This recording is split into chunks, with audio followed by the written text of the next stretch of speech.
கிறிஸ்துவுக்குள் மிகவும் பிரியமான சகோதர சகோதரிகளே, ஆண்டவரும் இரட்சகருமாயிருக்கிற இயேசு கிறிஸ்துவின் நாமத்தினால் இந்த காலை நேரம் உங்களை மிகுந்த அன்போடு வாழ்த்துகிறேன். ஆண்டவர் உங்களை தாராளமாக ஆசீர்வதிப்பாராக, மேன்மைப்படுத்துவாராக.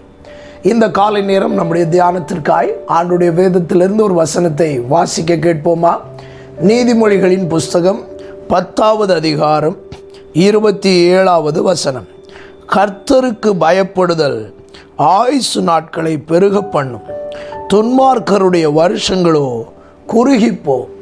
என கண்மான தேவனுடைய பிள்ளைகளே, இந்த காலை நேரம் நம்முடைய தியானம் ஆயுசு நாட்கள் பெருக காரணம் என்ன? சாலமோன் ஞானி ஆண்டவர் ஆயுசு நாட்களுக்கு அடுத்த விஷயத்தில் 2 கூட்டத்தாருக்கு 2 விதமான காரியங்களை செய்கிறதை இந்த வசனத்திலே சொல்லுகிறார். ஒரு மனிதன் ஆண்டவருக்கு பயந்து நடந்தால் அந்த மனிதனுடைய ஆயுசு நாட்களை தேவன் பெருக பண்ணுகிறாரா? ஆனால் ஒரு மனிதன் துன்மார்க்கமாய் நடந்தால் அந்த மனிதனுடைய ஆயுசு நாட்களை குறுக பண்ணுகிறாரா? அன்பானவர்களே, ஆண்டவர் ஆயுசு நாட்களில் 3 முக்கியமான காரியங்களை செய்கிறதை கர்த்தருடைய வேதத்திலே நாம் பார்க்கிறோம். மோசே என்கிற தேவனுடைய மனிதனை பார்த்து ஆண்டவர் சொன்னார், உன்னுடைய ஆயுசு நாட்களை நான் பூரணப்படுத்துவேன். ஒரு மனிதனுக்கு கர்த்தர் ஒரு குறிக்கப்பட்டதான வாழ்நாள் காலத்தை ஆண்டவர் நியமித்து வைத்திருக்கிறார்.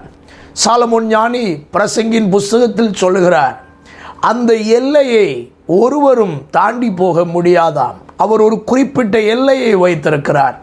அந்த ஆயுசு நாட்கள் நமக்கு தெரிந்தவைகள் அல்ல, ஆண்டவர் அதை அறிந்திருக்கிறார். ஆனால் கர்த்தரால் செய்யக்கூடிய ஒரு மகிமையான காரியம், அந்த ஆயுசு நாட்களை தேவன் பூரணப்படுத்துகிறார். மோசே பொதுவாக சொல்லுகிறார், பலத்தின் மிகுதியினால் 80 வருடம்.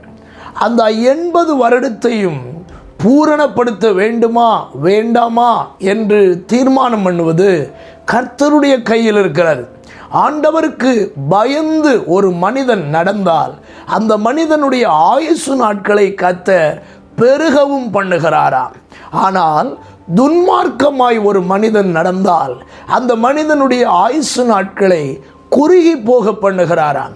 ஆண்டவருடைய பிள்ளைகளே, இந்த காலை நேரம் நம்முடைய உள்ளத்திலே ஒரு தீர்மானம் எடுப்போம். நான் ஆண்டவருக்கு பயந்து நடக்க போகிறேன்.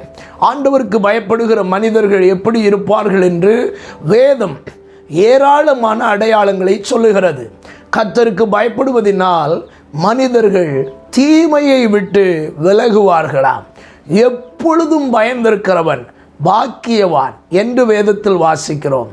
பிள்ளைகளே, வந்து எனக்கு செவி கொடுங்கள், கர்த்தருக்கு பயப்படுதலை உங்களுக்கு போதிப்பேன் என்று தாவீது ஒரு பெரிய அழைப்பை கொடுக்கிறார். அன்பான கர்த்தருடைய பிள்ளைகளே, இந்த காலை நேரத்தில் கர்த்தருக்கு பயப்படுதல் ஆயுசு நாட்களை பெருக பண்ணும் என்ற வார்த்தையை நம்முடைய மனதிலே வைத்து ஆண்டவரை பார்த்து சொல்லுங்கள், ஆண்டவரே, உமக்கு பயப்படுகிற பயத்தை எனக்கு எப்பொழுதும் தருவீராக. யோபு என்கிற பக்தன் கர்த்தருக்கு பயந்து பொல்லாப்புக்கு விலகினார் என்று பார்க்கிறோம்.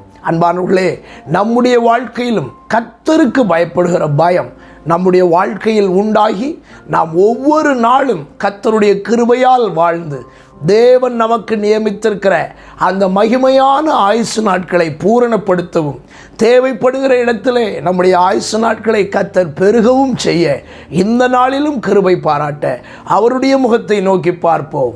கர்த்தர் உங்கள் ஒவ்வொருவரையும் தீர்க்காயுசினாலே நிரப்பி உங்களை நடத்துவாராக, பாதுகாப்பாராக, வாழ்ந்து சுகமாய் இருப்பீர்களாக.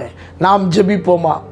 எங்கள் ஆயுசு நாட்களை பெருக பண்ணும்படி உமக்கு பயப்படும் பயத்தை எதிர்பார்க்கிற எங்கள் நல்ல தகப்பனே, சங்கீதக்காரன் சொல்லுகிறது போல, உமக்கு பயப்படும் பயத்தால் என் உடம்பு சிலிர்க்கிறது என்று சொன்னார்.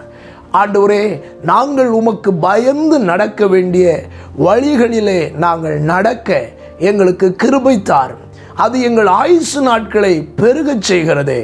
அப்படி நாங்கள் உமக்கு பயந்து எங்கள் ஆயுசு நாட்களை பெருகச் செய்து நாங்கள் மேன்மை உள்ளவர்களாய், முதிர் வயதிலும் ஆசீர்வாதமானவர்களாய் வாழும்படி எங்களுக்கு உதவி செய்யும். இந்த நாளையும் எங்களுக்கு ஆசீர்வாதமாய் மாற்றித்தாரும், ஜெயமாய் நடத்தும்.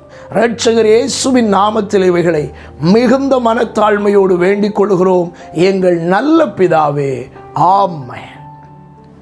God bless you. கர்த்தர் உங்களை ஆசீர்வதிப்பார். ஆமென்.